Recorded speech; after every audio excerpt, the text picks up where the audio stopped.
Today we're peeling back the layers on a topic that is, well, it's incredibly personal and really deeply relational. We're talking about cross-dressing, but specifically when it stops being a purely private thing and becomes a shared journey for a couple. Right. A journey that moves out into the world. Exactly. And Yeah. for the cross-dresser, this is about authenticity, but for the partner, it's a whole other experience. It's about support, change, and figuring out a new normal together. That's a perfect way to put it. And when that kind of self-expression goes public, the relationship really faces this unique set of challenges, but also these massive opportunities for growth. Yeah. Our sources today are really focused on creating a kind of roadmap for that transition, both emotional and practical. We're moving beyond that initial stage of just curiosity. And the core mission, the thing we see over and over the material, is that success just comes down to teamwork, trust, and this constant negotiation between the two of them. Yeah. Right. It's not just about an outfit. It's about turning something that could be, let's be honest, intensely frightening, the fear of judgment, ridicule, into a shared transformative journey. Exactly. So our mission today is to unpack the steps that couples can take to get there. Let's start where the sources do, at the very beginning, the private space. Right. The home, the bedroom, the closet, whatever that safe room is. This is ground zero. Private dressing is almost always the first stage. It's for exploration, for self-expression, and most importantly, for safety. Okay. It lets the cross-dresser experiment with their presentation, with makeup, clothes, even just how they move without that paralyzing stress of being watched or judged. It's a lab, basically, a low-stakes environment. It's a lab, exactly. Yeah. And the partner's role here is it's absolutely crucial. They are not just an observer. They're providing support, affirmation, sometimes even, participating in the creative process. Yeah. And what's really fascinating is how these moments strengthen the intimacy between them. Yeah, the source material really highlights that. It does. Think about it. One person is at their most vulnerable. Maybe they're, clumsily putting on mascara for the first time or teetering in heels, and the other partner's right there, maybe with some playful teasing or practical help or just unwavering encouragement. That kind of thing just breaks down walls. And the sources mention this often leads to erotic exploration as well. It really does, because you've got this mix of novelty, total acceptance, and deep intimacy. Those are powerful ingredients for desire. So it's not just about getting the look right. It's that psychological exchange. Yes. For the cross-dresser, getting that genuine thumbs up from the person they trust most, that's the foundation for everything that comes next. It's the building block. And the activities are all about rehearsal. What does that actually look like? Well, before you even think about going outside, you're practicing. You're trying out outfits, learning how to walk in different shoes, maybe working on speech or gestures. The partner helps spot potential problems. Like, that skirt might be an issue on a windy day. Exactly. Or, let's figure out how to discreetly fix your wig if it slips. It's practical. And this is also where those foundational talks happen, right? The negotiation. This is it. This is where you discuss boundaries and fears before you're out there and it's too late. The cross-dresser might say, I'd love to go out, but in the next breath, admit they're terrified of being rejected. And the partner's job is to listen. To listen, to validate the fear, and then to brainstorm solutions together. It moves from, I'm scared, to, how can we manage this fear? That communication is what makes the next step even possible. Okay, so that sets the stage perfectly for that next step. The controlled social transition. Once that private trust is built, how do you test the waters? You enter what the sources call semi-private experiences. And what does that mean exactly? It means controlled social settings. Yeah. So you have a kind of protective buffer. Think about a small gathering with a few, hand-picked, super supportive friends. People who are already in on it. Exactly. Or specialized meetups for cross-dressers and allies, or even themed parties like cosplay or certain drag events where dressing up is totally the norm. But even in a friendly space like that, the emotional tension must be huge. You're excited, but also just hyper-aware of everything. Oh, the anxiety is real.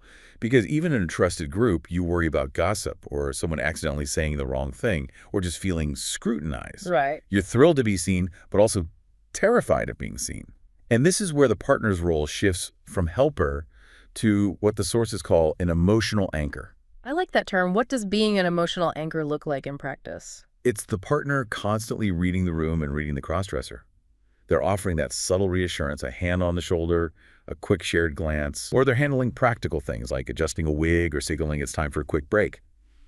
They manage the logistics so the crossdresser can actually try to enjoy the moment, not just survive it. And the negotiation here gets really specific, right? It's not just theoretical anymore. Not at all. It's about clarifying the limits. Like, are we going to be fully en femme with everyone? Or are there limits on how personal the conversations get? You mean like what name to use, how much to share? Precisely. They might agree beforehand. We'll stay for an hour, and if you squeeze my hand twice, that's our signal that we need to check in privately. That kind of explicit planning protects both partners. You mentioned protection, but if these are supposed to be supportive spaces, why do the sources still stress having safety protocols? Isn't that a contradiction? That's a great question. It's less about physical danger and more about managing internal anxiety. Okay. Even at a friendly meetup, it can feel overwhelming.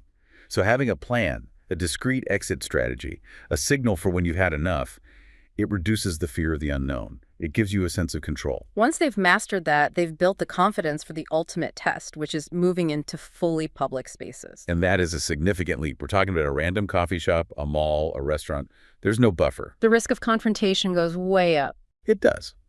But so does the potential for exhilarating validation. Successfully doing this can boost self-confidence and reinforce the relationship in a way that nothing else really can. It sounds incredibly stressful. What kind of prep goes into just a simple public outing? I mean, it goes way beyond the outfit. The sources describe it as almost military-grade planning for a casual coffee run. Really? Oh, yeah. You're talking about precise timing, careful location scouting finding, places that are known to be progressive, or at least, indifferent, detailed transport plans to minimize exposure. So you're managing the environment to control the risk, but the emotional risk is still there. How do you prepare for the stares, the whispers? You game it out. You establish what-if scenarios beforehand. Like a drill. Kind of. Okay, what if someone stares? We ignore them and focus on our conversation. What if someone said something nasty? The partner steps in and we immediately leave. Addressing it ahead of time reduces the shock in the moment. And that's where that visible support becomes so critical. The partner is now a public shield. A shield and a motivator. The sources really emphasize how visible affirmation, just holding hands, standing close, can help the crossdresser push through that intense anxiety. It sends a message. It sends a message to the world, but more importantly to the crossdresser. We are a unit. I've got you.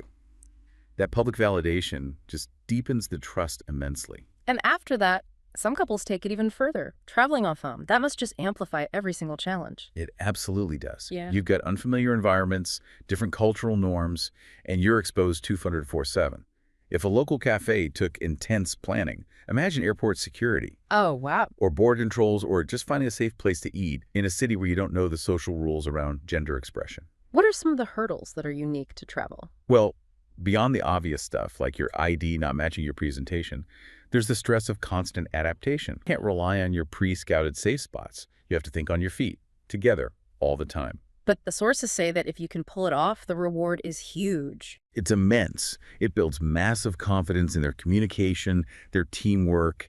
It becomes this shared adventure. And when you get through it together, you have this profound proof that you can handle anything as a team. Which brings us right back to the core of it all. Across all these stages, private, semi-private, public, it just keeps coming back to teamwork. Always. And it's maintained through small, consistent, daily practices. It's not just the big gesture of booking a trip, it's the daily feedback loop. You mean like giving honest thoughts on an outfit? That, or talking through the emotional residue from a tough outing. Just practicing collaboration on the small things builds the muscle for the big things. And we have to talk about that ever-present fear of harassment or discrimination. How do couples keep negotiating that balance between self-expression and basic safety? They get tactical with their communication. I mean, how do you signal you're feeling unsafe without drawing the very attention you're trying to avoid? You can't just yell, "I'm anxious." Right, that would not help. So Yeah. what do they do? The sources talk about using subtle codes, pre-agreed gestures or phrases. They could be anything. A specific way of touching their arm, or a seemingly random phrase like, "Did you remember to check the blue folder?" It's a signal that means, "I'm not okay," or "We need to leave now," and only the two of them know. That requires so much trust. It really does. And it's a hallmark of that gradual exposure strategy. You start small, and you only increase the visibility as long as those code signals stay positive. It seems like that feeling of relational cohesion of being a team is the real source of empowerment, more than the clothes. Absolutely.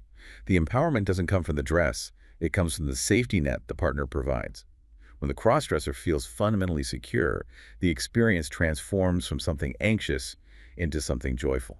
And when couples get this right, what are the big rewards? They are substantial. Couples report, a much deeper intimacy, a more resilient trust because they've been so vulnerable together. A stronger partnership.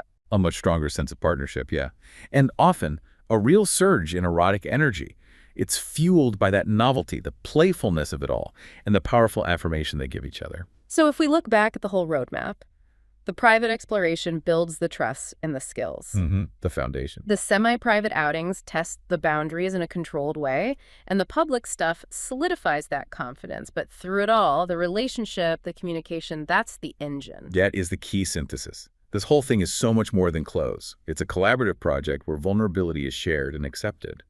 That constant negotiation is what ensures the experience enhances the relationship instead of straining it. And the final takeaway for you to reflect on.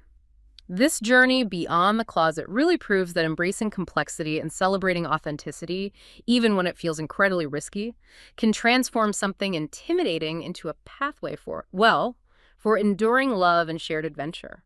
Public and private spaces aren't barriers. They're just stages for the relationship itself to evolve.